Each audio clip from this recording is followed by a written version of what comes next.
I'll be talking about the securing the new world, basically talking about mobile threats and threats to your personnel that are working from home. This is actually going to be a short presentation. There's only 7 slides because I wanted to be a little bit more interactive and not necessarily me just throwing slides at everybody for me to talk to. So if you guys have questions, please reach out. You can either put them in the Q&A or unmute yourself. And if you guys want to ask questions while I'm presenting, please do. So here's the agenda. We'll just be talking a little bit about, myself, because I feel like I have to do that since I'm here, and otherwise it'd be a waste. We'll talk about, COVID-19 and teleworking. We'll talk about threats to the remote worker, and then we'll talk a little bit about best practices. So if you guys have any questions, please let me know. So about myself, I'm the Director of Cyber Threat Intelligence for CME Group, and I have to say that the opinions expressed in this presentation are my own and not the opinions of my employer. So I got legal out of the way now. I've been at CME Group for about 4 years. If you guys don't know what we do, so we're the world's largest derivatives and exchange marketplace. We handle around $1 quadrillion worth of futures and derivatives contracts on an annual basis. That's a 1 with 15 zeros on it. So it is quite a bit of money that is going through our system. So we spend a lot of time looking at actors that are targeting the financial sector just at large. Prior to CME Group, I was at FireEye Eyesight for 9 years doing collection work on cyber threat actors. And while I'm doing all that, I was also an officer in the U.S. Air Force Reserve as an intelligence officer. So I did a little bit of cyber stuff at the NSA, worked at the NRO for quite a bit of time, and then I am now doing KC-135 support operations out of Indiana. So I have a little bit of a mix of everything. So if you guys have any questions, let me know. So we'll just go on. So what has happened since COVID-19 has hit the workplace? Well, since the beginning of the pandemic, a huge amount of the population has started working from home. It looks like 75% is now working from home if they can. Before the pandemic really hit, less than 25% of the U.S. working population was working from home. And that has had a huge impact in basically teleworking resources across the enterprise. I know some of the issues that we had was that we didn't have enough laptops for everybody. So people who were either new hires or didn't bring their laptops home had to work off VDI clients on their personal laptops. While that provided a little bit of protection to us, it wasn't necessarily the best thing that we wanted to happen. So one of the efforts that we had to do was get baseline laptops to all of our employees, either the ones that had forgotten their laptops at home or left them at work and failed to bring them home, or new employees who had never been issued a laptop and we had to provide laptops for them. On a side note, a lot of people were working from their own unmanaged products. So they were working from their laptops or mobile phones and just kind of trying to get the work done as they could in the immediacy of the event.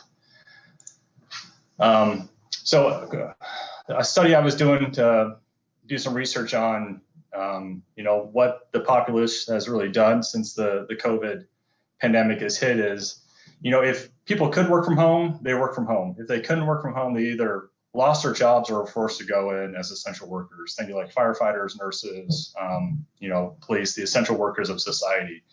But one big thing that this study represented was that basically from the middle quintile to the top quintile, which if you look at the U.S. population and looking at income, so that's the top 3/5 of all income earners are working from home as their primary place of work. And if you're a bad guy, those are kind of the people that you want to target because they either the ones have full-time jobs, have money in the bank, that are probably working on their computer for their primary means of employment and are more likely to be easily phished based off of events around COVID-19, any other common news issues like Black Lives Matter, anything that Trump tweets. So those are the type of lures that we've seen that have been targeting our employees at CME Group to get them to click on some phishing campaigns. So for mobile security threats, I think we're all pretty aware about the various aspects of mobile devices that are insecure. The main one of those is the person behind the keyboard will tend to click on things that they shouldn't click on. So we see phishing attacks have skyrocketed since the COVID panic hit. We've seen rogue apps posing as like COVID trackers. So if you come down with COVID, they want you to download an app so you can trace other people that you become in contact with, either from the proximity of the mobile device or through putting their information in the mobile app. Well, a lot of the mobile apps that we've seen that have been not on the not on the iTunes App Store have been malicious. We also seen improper session handling. I think it's pretty common. Malware, which is malicious adware. I think we're all pretty aware of that. And various malware that can infect your device and steal your credentials, steal your mail, other issues like that. Can you put the survey up, Jason? Yes, indeed. Poll coming out this way, guys. If you can all just quickly take the time, it is anonymous, so please just take the time to submit your answers to this quick poll. We'll give them about 30 seconds to go through this. Yeah, so we try to get a better understanding of what is in the enterprise environment. I know some institutions allow BYOD or to use your corporate phone for your personal phone also. We don't, for me, it's not really to judge what your organization is doing. I know what we do at CME Group, and I know what I've done in the past at other organizations, from having a BlackBerry and having a personal phone and having apps that interact with each other. But the survey here is to try to get a better understanding of what the audience is doing across the industry, so we can talk a little bit more focused on various device security issues. Good stuff. Okay, I'm going to end that now here. We just have over 50% contribute to that, so I'm going to end this poll and share the results here. Can you see the results there yourself, Justin? Share results. All righty. So we can see 6% of the respondents said apps, 19% said security, 50% said employee choice, 19% I love Apple, and 6% I hate Apple. One person in the room hates Apple. Yep. It's typically goes around that. I know, if you look at the App Store community and try to determine, which apps are the best ones to download, which is almost impossible now when there's tens of thousands of apps. We tend to go by the marketplace that the app came from. Google Play has historically had some severe security issues where malicious apps were allowed to be downloaded onto Android devices. Across the Apple marketplace, the security is a lot better. I'm not here to say Apple security is better than Android security. I'm just saying, based off what we've seen from a targeting perspective, it seems that the weakness on the Google Play marketplace is really kind of the deciding factor on the overall infection rate on mobile devices. So, some of the best practices, be careful about which phone or device that you choose to use. That's kind of the main deciding factor as to the security of it. We know Apple phones are a little bit more not difficult to hack, but because of the predominance of Android devices across the marketplace, we see the same sort of percentage of actors targeting those devices with malware. And we've seen that historically for a long time. If you look at, Internet Explorer versus Chrome, Internet Explorer is being targeted by, browser issues and browser targeted attacks, basically with the same rate as their market, how well they've been taken up by the marketplace. The other one is have a secure baseline for your mobile devices. And when I talk about secure baselines, basically get rid of anything that doesn't really need to be on there. So if you have any bloatware, cut all that. Anything else that an employee doesn't need to use on their daily basis, either wipe it from the phone or have a designated store within your own enterprise where they can get secure apps that your security teams have reviewed and know that are properly secured and don't have any issues with like data leakage. Configure your device. That's kind of the biggest one for me. People lose their phones. It's not a malicious thing. It's just somebody, drops their phone or it falls into a chair and they're on the train and then the phone's never seen again. One thing that we do pretty regularly is we get incidences where our own employees have lost their phone and we have the ability to wipe it remotely, which is kind of the key thing. I think you don't want to have a phone out there that you can't wipe that has access to your corporate email. I think back in the day when I was at iSight, we were trying to sell ourselves, and that's when HB Gary was popped, and they lost basically all their email and corporate data and corporate information, and it was stolen and slowly leaked by malicious actors. And then I sort of highlighted this before, only allow apps from areas that are secure, either from your own corporate app store or from iTunes, and for a lesser extent, Google Play. I was kind of shy away from Google Play, but if you have to use it, you have to use it. And then training for users. So the biggest thing I always tell people when they make a mistake at either like on a phishing link and they click on it and they put their credentials in is like, I'm not going to get mad at you for doing that. You have to go through remedial training and you have to do a couple things, but I'm not going to be mad at you for doing it. It happens. I will get mad at you if you don't tell anybody or you try to hide it.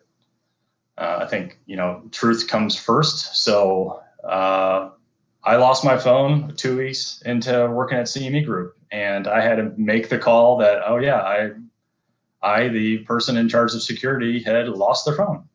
And that was an embarrassing call to make, and it went on our little internal blotter the next day. But I'd rather have that go out there that I did the right thing than have something more potentially malicious take place on the back end.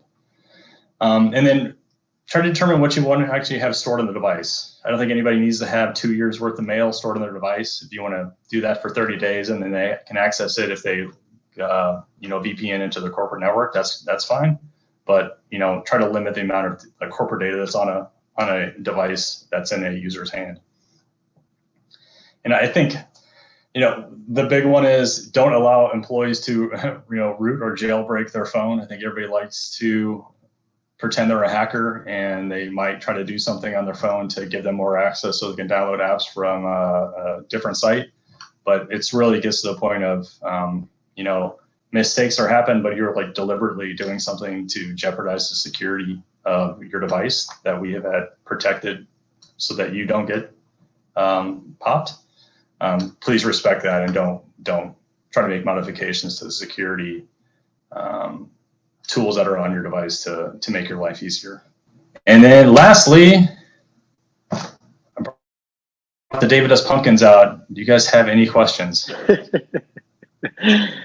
Okay, folks. Well, for those of you getting your thoughts together for some questions here, never fear, because we do have some already pre-planned for Justin to tackle based on some prior submission before the session itself. So, Justin, I'm just going to throw these at you. And yeah, I do love the old David Pumpkins reference there. First question is, how many organizations are, or to your knowledge, I suppose, how many organizations are fully remote at this moment? And is there any discussion about, I suppose, for you guys and amongst your security network, returning to the office before the new year?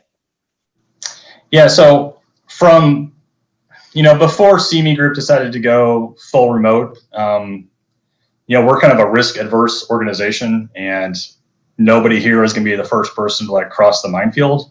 It's just kind of the mentality.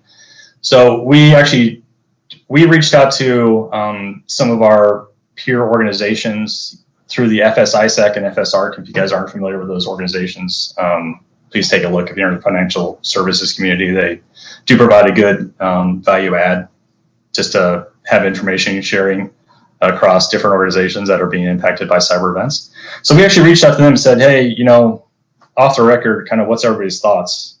And it didn't take longer than like 3 or 4 days for when the shutdowns kind of started, or people talking about them, to the point where CME Group had decided that we're going to go work from home. And initially that was just going to be like the 2-week national shutdown. You know, we had expected to be back in the office at some point in the future. But as other financial services organizations kind of kicked off, we kind of decided as a sector that we were going to take a lead and say, yeah, we're going to work from home until things calm down. And initially that was kind of set as September. Well, first it was August, and then it was kind of September, and then they've pushed that to after the new year. But I think based off what we're seeing right now with the continuous waves of infections, that probably midsummer is kind of where I've been conveying that message to my team, saying this is kind of what I expect. But it's really all determined by, one, the infection rates. If they keep going up, we're not going to be going back in the office, because for my teams that are based out of New York and Chicago, public transportation is the number one method to get into the office. Mm-hmm. So until either they sort out the vaccine and we have a vaccine that's available that has the efficacy that is needed, mass transit gets back up and running, there's mandated social distancing, mask, all that fun stuff across the office, I don't really see us going back really anytime soon, at least not until after the new year. Gotcha. Okay, so kind of on that. Yeah, I'm not sure if anybody else is outside of the financial sector, but I'd love to hear what your thoughts or what you've heard. We've certainly had a few people who have said that, you know, for their organizations, there's been no real change for a lot of people, right? They've still been going in.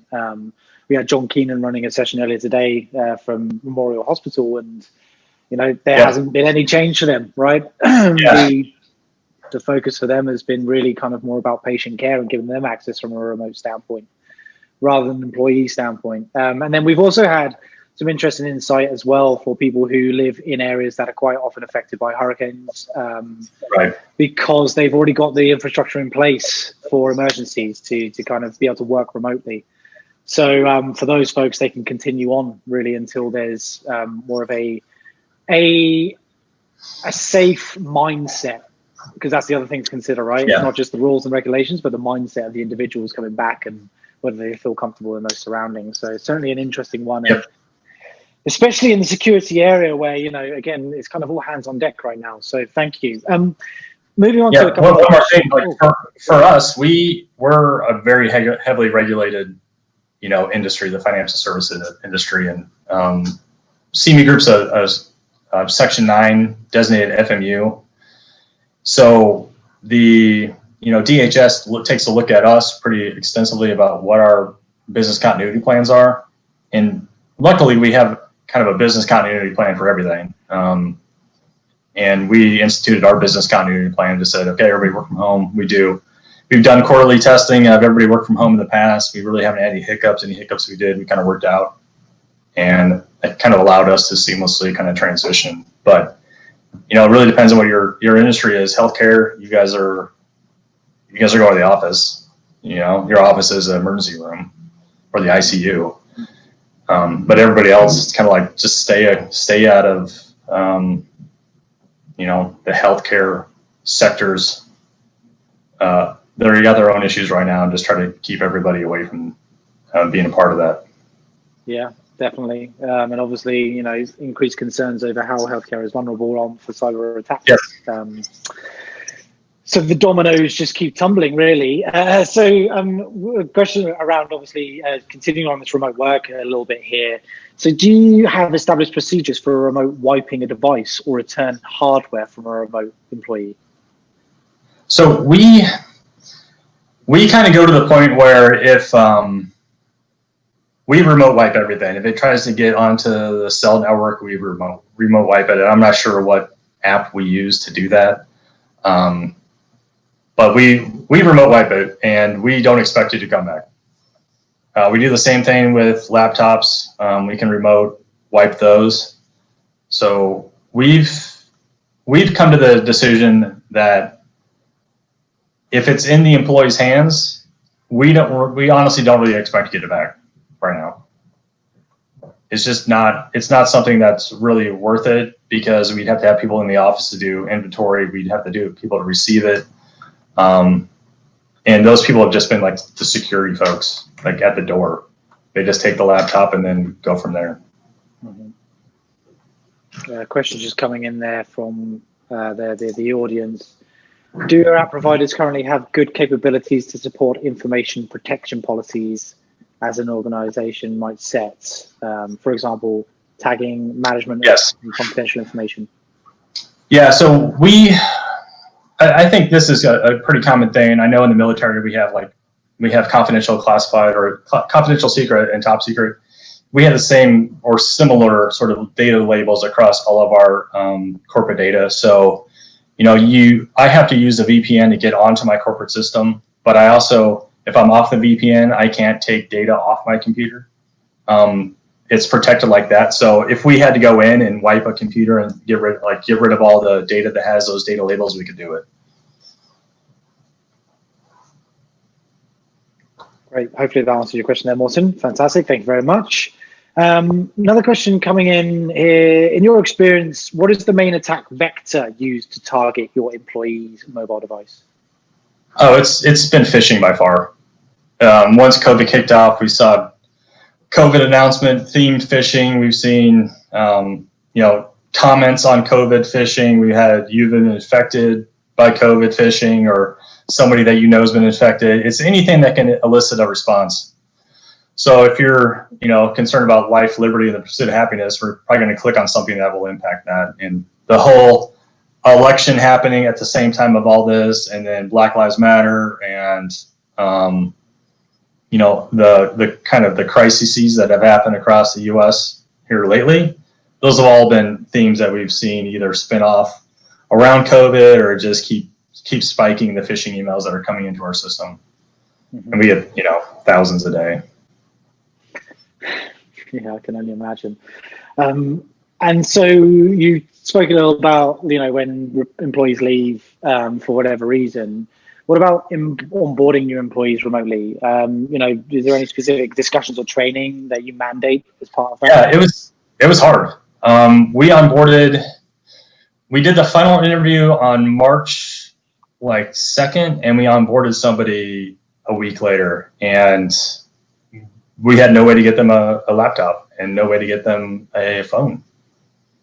And basically I reached out to her on the email that she used on her resume and said, hey, I want you to click on these 5 things and we'll get you started. And we got all the hardware built, but we didn't have an opportunity to get it to her because she lived 4 hours away from our office in New York City and was working from Connecticut. So we hooked her up with VDI, and we had her logging into our systems through VDI, but with everybody trying to do that, it was kind of problematic from a support perspective. We were just having a lot of issues. So we eventually ended up mailing out all of her hardware and then having her use her personal cell phone to make a call to our CSG to start getting everything connected. Just basically walking, hand-holding her through this process. It hasn't been easy. That was it was rough for the first couple of weeks. Yeah, I can only imagine. Yeah. Well, on that topic as well, with remote employees also. So obviously, part of securing the new normal is having a sophisticated security infrastructure in place to combat attacks, right? But also, what is part of the new normal world is the fact that there are more people from a talent pool perspective that you have access to, right? If CME Group, for example, are now kind of going down the route where we will allow our team to be remote indefinitely to a certain extent, or at least join the company from new locations. So, I mean, talk to me a little bit about the approach that you guys have taken to that and access to, I suppose, a greater breadth of talent now, albeit that you might not be confined to New York or Chicago, for example. Well, I think anybody that works in the cybersecurity field understands that, talent, real talent is kind of a scarce resource, and those individuals can, I'm not saying pretty much make the terms of their employment, but they have a little bit more leverage than a typical, salaried manager or salesperson would have. So it's been difficult. We haven't made any huge changes to our hiring, and kind of the understanding that our main operations are out of Chicago and New York, and we have a team up in Belfast too. So we tend to recruit a little bit locally, and we don't have that much turnover. So it hasn't been a huge impact for us, but working in fire and eyesight in the past, that was a huge issue. It was just trying to retain talent, and you can only do it so many ways. You can either do it by, the work they're doing, the paycheck they're getting, or some other motivator. But once one of those motivators ends up not working, or you can't promote them anymore, or you can't give them any more raises, it's kind of left down to the work. And is the work interesting and varied enough that they're allowed to follow their own kind of curiosity? So it's kind of a combination of all that. You can give them what they need to be successful, and then try to keep them, so they don't go somewhere else if they find something else more interesting to do. Fantastic. And final question would be, you mentioned obviously phishing attacks being the most common right now. Do you envision any evolution of attacks over the next 12 months, and any other new kind of areas that people should really be focusing on to make sure they have infrastructure in place? For us, it's follow what's in the news, because that's what the individuals are going to use. We've seen, I already mentioned some of the phishing themes. I'm sure we see them around the Olympics. We see them around anytime there's an election. We see any sort of major news articles on CNN or Fox News, or any other major news organizations, or they make it up. I mean, misinformation and disinformation are pretty common nowadays, and people have a tendency to click on things that elicit an emotional response. You tie Trump to any CEO out there saying that there was a comment that Trump made about, your company or your CEO, you're probably going to click on it. That's just how people are. Yeah. Okay, great. Well, fantastic. Well, thank you very much, Justin. Greatly appreciative. Virtual round of applause for you from all of the audience, I'm sure, as well. So thanks.